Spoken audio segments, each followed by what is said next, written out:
So if you're not going to go with the bar option for your suspension trainers at home, or if you don't have that option, these things are designed for indoor use for people who don't have that option. These things are essentially anchors for the opposite side of the door.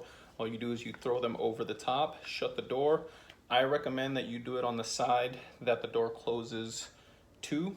That way when you're putting tension on it, you're not going, you have that support from the door frame. So again, this is for demonstrative purposes. My bathroom, actually I could probably put them there and it's not gonna matter because I don't really entertain a lot of company, but nonetheless, this is where you would throw them over the top of the door and then shut it.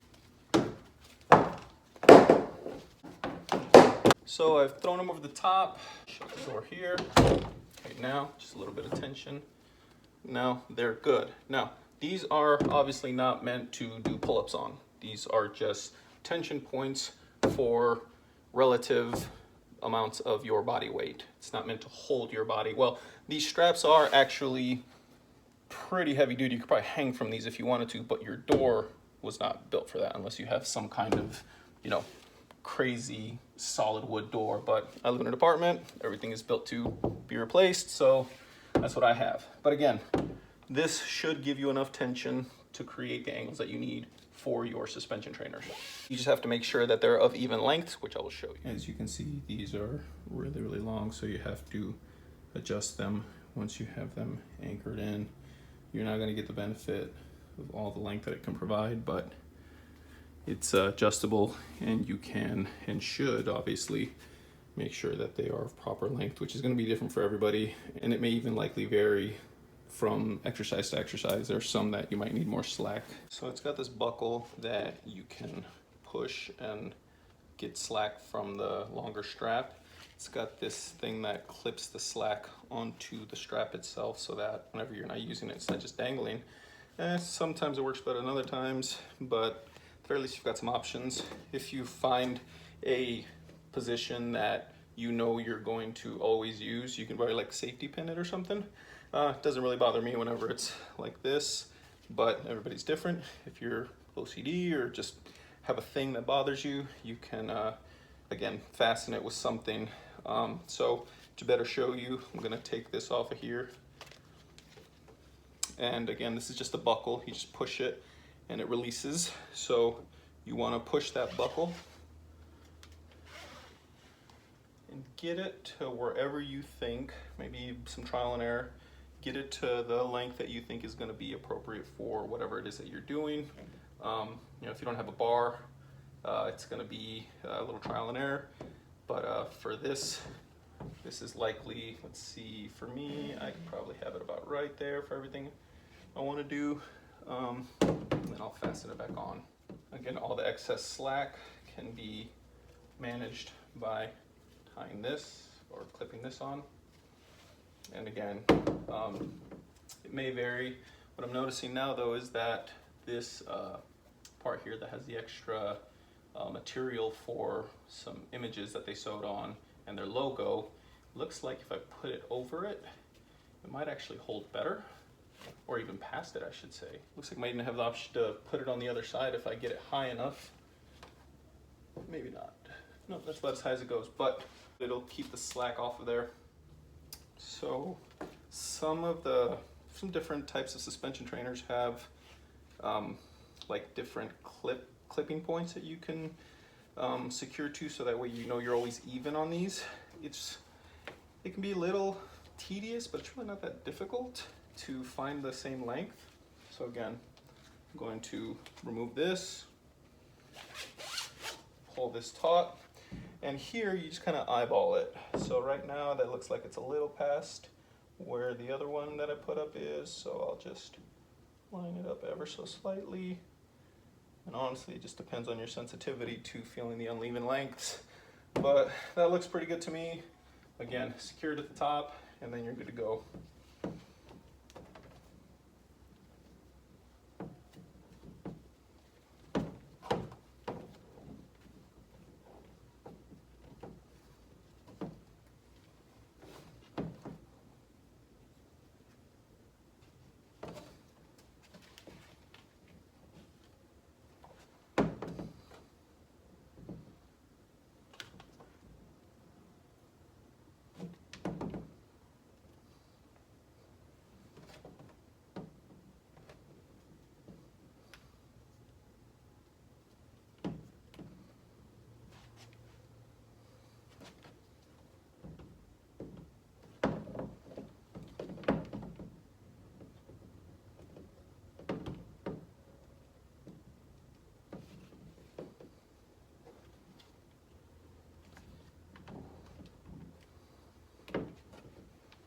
And there you go, set up.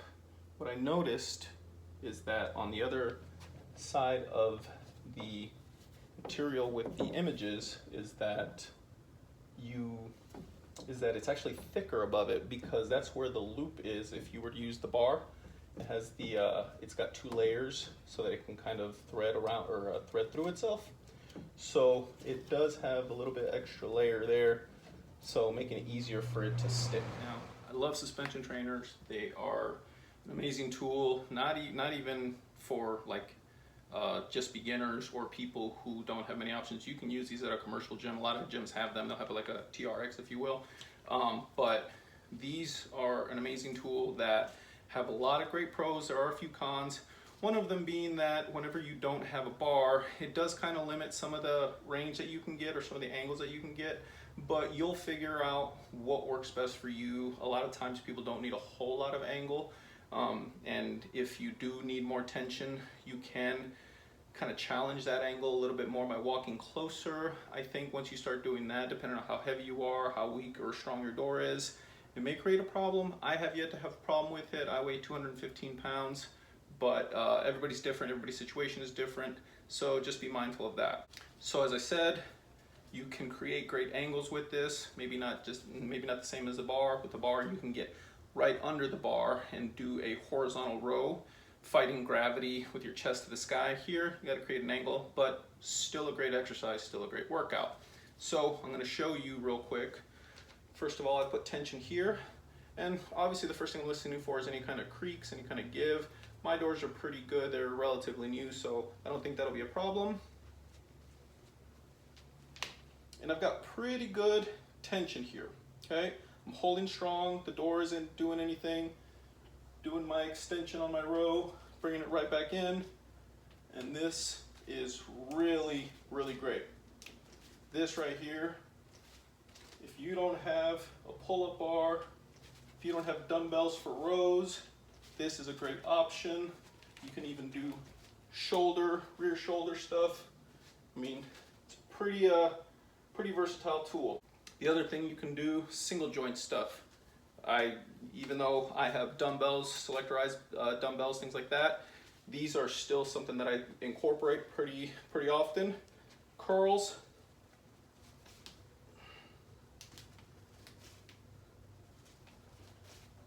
Triceps extension.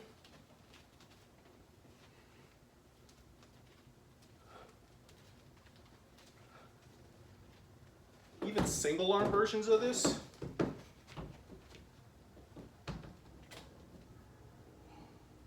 Again, I actually, as I'm demoing this, reviewing this for everybody, I thought I was going to be more limited than I am in this, but it's pretty, I don't know, I have yet to find something that is not as good as I wanted it to be.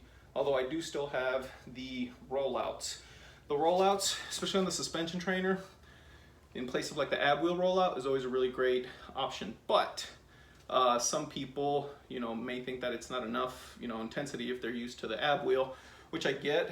But even the most seasoned of athletes, gym goers, the kneeling rollout on the suspension trainer I think is very underrated, because whenever you have a little bit less intensity, you take a little bit more time and get that extra tension on that stretch. I think people can benefit from that because they might be missing out on those harder versions that will restrict your range of motion subconsciously, right? So you don't know what you might be missing out on. But I'm gonna try the suspension trainer kneeling rollout. Now, the first thing that I am noticing is this is where I was expecting some limitations. I can't get under the bar or under a bar. I'm kind of limited by where my feet hit the door, but that's what the extra slack is for. You just find some extra length so that way your arms are at the very least a parallel. If you can get a little bit more of an angle on them, great. If not a big deal, at least a parallel. And this is where that extra slack does kind of start coming into play, but again, not a big deal. So here, we'll start here, just for demonstrative purposes. I could probably go a little bit lower at this angle, but for demonstrative purposes, I'll keep it relatively shallow. Again, once you get past that thicker fabric, you can see the strap starts to kind of hang a little bit. The extra, not a big deal. Let me even these out. Again, find the length that's gonna work for you. And if you find a length that you can keep it at for your personal use, even better. So again, I'm not under the bar, but I've got a pretty good downward angle with my arms here. Keeping my hips extended nice and tall with with this position here, stacking my shoulders over my hips, over my knees. And from here, just Supermaning, getting that stretch. And you get a really good stretch on this. Again, people who tend to not overdo, but when they go for those higher intensity stuff, like ab wheel stuff like that, if you've got the strength, great. I just really think that people can benefit a lot from this, even if you do have the strength for the ab wheel. So again, the more tension that you can build slowly and get as much length as you can, the more benefit you're going to get in general. So whether you're a beginner or an advanced person, never underestimate how much you can get out of these slower lengthened movements. These aren't easy by any means. This is not to say that these movements are any less intense. They just require a little bit of different focus. So I wanted to make the adjustment because that's really not the best length for my height and where it's attached. So I'm gonna go ahead and get in the right position and do a couple of reps where I feel like I'm actually getting the right range of motion. So for me, to get that downward angle, line them up here. Remember, always make sure that you're in line with the point of attachment so that you don't have an uneven distribution of weight. I don't know how some people can do it. They'll be like a foot offset and they don't feel it. It's weird to me. If I'm off by 2 inches one way or another, I can feel it and it bothers me. So now with this position here, I've got this downward angle, which I try to encourage people to do. Nice and tall at the top. And all I'm gonna do is Superman toward the direction I'm facing. Oh, wow, that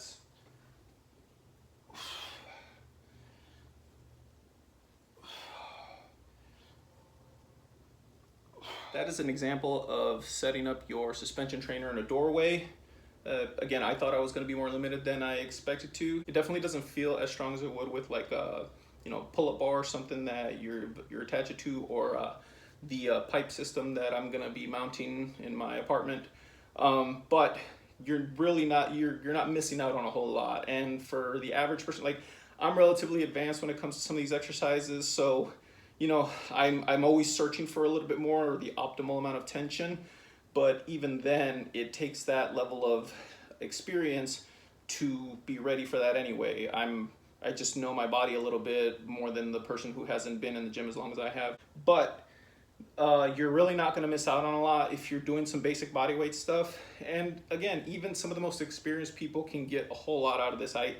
People who love, like the younger version of me would have kind of scoffed at that, right? Like I need to go bench press, deadlift, whatever. But especially as I get older, you really appreciate the stuff that's a little bit easier on your joints, and you don't miss out on a whole lot of intensity, especially if you focus it and you make sure that your technique is right. That's something that you always want to look out for. So if you have any questions, let me know. Hope this helps you set up your suspension trainer at your place.